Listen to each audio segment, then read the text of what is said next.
আসসালামু আলাইকুম, কেমন আছেন সবাই? আশা করছি যে যেখানে আছেন সবাই ভালো আছেন। সবাইকে স্বাগতম জানাচ্ছি আমার চ্যানেলে নতুন আরও একটি রেসিপি দেখার জন্য। আর আজকের রেসিপিতে থাকছে কাঁচা আমের খোসা সহ টক ঝাল মিষ্টি আচার। আচারটি বানানোর জন্য এখানে আমি 1 কেজি আম ভালোভাবে ধুয়ে পানি ঝরিয়ে নিয়েছি। চেষ্টা করবেন আটি শক্ত আম নিতে, এতে করে আচারটা খেতে ভালো লাগবে আর সহজে গলে যাবে না। আমগুলোকে এখন আমি ছোট ছোট টুকরা করে কেটে মাঝখান দিয়ে চিড়ে দিয়েছি।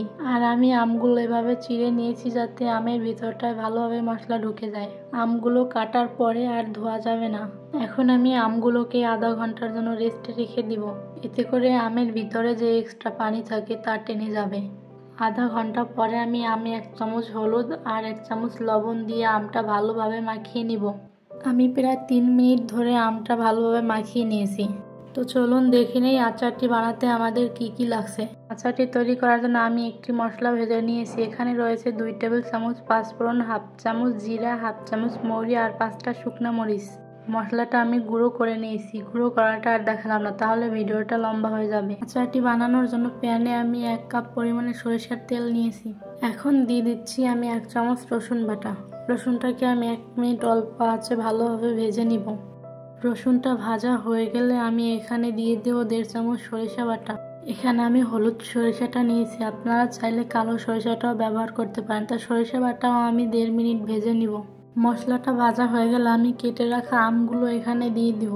আমগুলো দেওয়ার পরে আমি 2 থেকে 3 মিনিট আমটাকে ওই তেলে ভেজে নিব।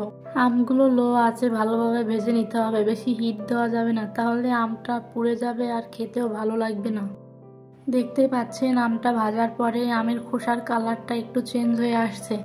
আমটা ভাজা হয়ে গেছে। এখন আমি এখানে আস্ত পাঁচফোড়ন দিয়ে দিব। পাঁচফোড়নটা দিয়ে আমি 2 মিনিট আবারও ভেজে নিব।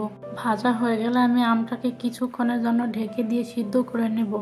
ঢাকনা তুলে আমি আবার কিছুক্ষণ নেড়ে চেড়ে দিব যাতে নিচের মশলাটা লেগে না যায়। আমি 1 কেজি আমের জন্য এখানে 1 কাপ পরিমাণে চিনি দিয়েছি। আপনারা চাইলে মিষ্টি আপনাদের পছন্দ মতো বাড়িয়ে কমিয়ে নিতে পারেন। চিনি দিয়ে আরও কিছুক্ষণ আচারটা আমি ভালোভাবে নেড়ে চেড়ে মিশিয়ে নিব।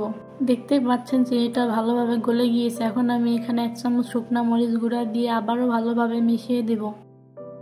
আমার আচারের কালারটা কতটা চেঞ্জ হয়ে আসছে দেখতেই পাচ্ছেন। আচারটা অনেকদিন সংরক্ষণ করার জন্য এখানে দিয়ে দিচ্ছি আমি 2 টেবিল চামচ ভিনেগার। 1 কেজি আমের জন্য 2 টেবিল চামচ ভিনেগারই দিতে হবে, এখানে বেশি দিতে যাবেন না, তাহলে আচারটা খেতে ভালো লাগবে না আর আচার থেকে ভিনেগারের একটা বাজে গন্ধ আসবে। আমি আচারটি ঢাকনা দিয়ে ঢেকে 10 মিনিট জাল করে নিয়েছি। আমি যে ভাজা মশলাটা দেখিয়েছিলাম সেটা গুঁড়ো করে এখন দিয়ে দিচ্ছি। আমি এখানে 2 চামচের একটু বেশি দিয়েছি। এই মশলাটা বেশি দিতে যাবেন না, তাহলে কিন্তু আচারটা খেতে তিতা লাগবে। মশলাটা দিয়ে আমি আবার মশলাটা ভালোভাবে আচারের সঙ্গে মিশিয়ে দিচ্ছি। মশলাটা মেশানো হয়ে গেলে আমি আরও 2 থেকে 3 মিনিট ভালোভাবে জাল করে নিব। দেখতেই পাচ্ছেন আচারের ঘনত্বটা কেমন হয়েছে। এই আচারটি খিচুড়ি কিংবা গরম ভাতের সাথে খেতে দারুণ লাগবে। আপনারা চাইলে এই রেসিপিটি ফলো করে বাসায় বানিয়ে দেখতে পারেন। আশা করছি আমার ভিডিওটি ভালো লাগবে। আমার ভিডিওটি ভালো লাগলে অবশ্যই লাইক, কমেন্ট, সাবস্ক্রাইব করে আমার চ্যানেলের সাথেই থাকবেন। আর আমার ভিডিওটি দেখার জন্য ধন্যবাদ সবাইকে।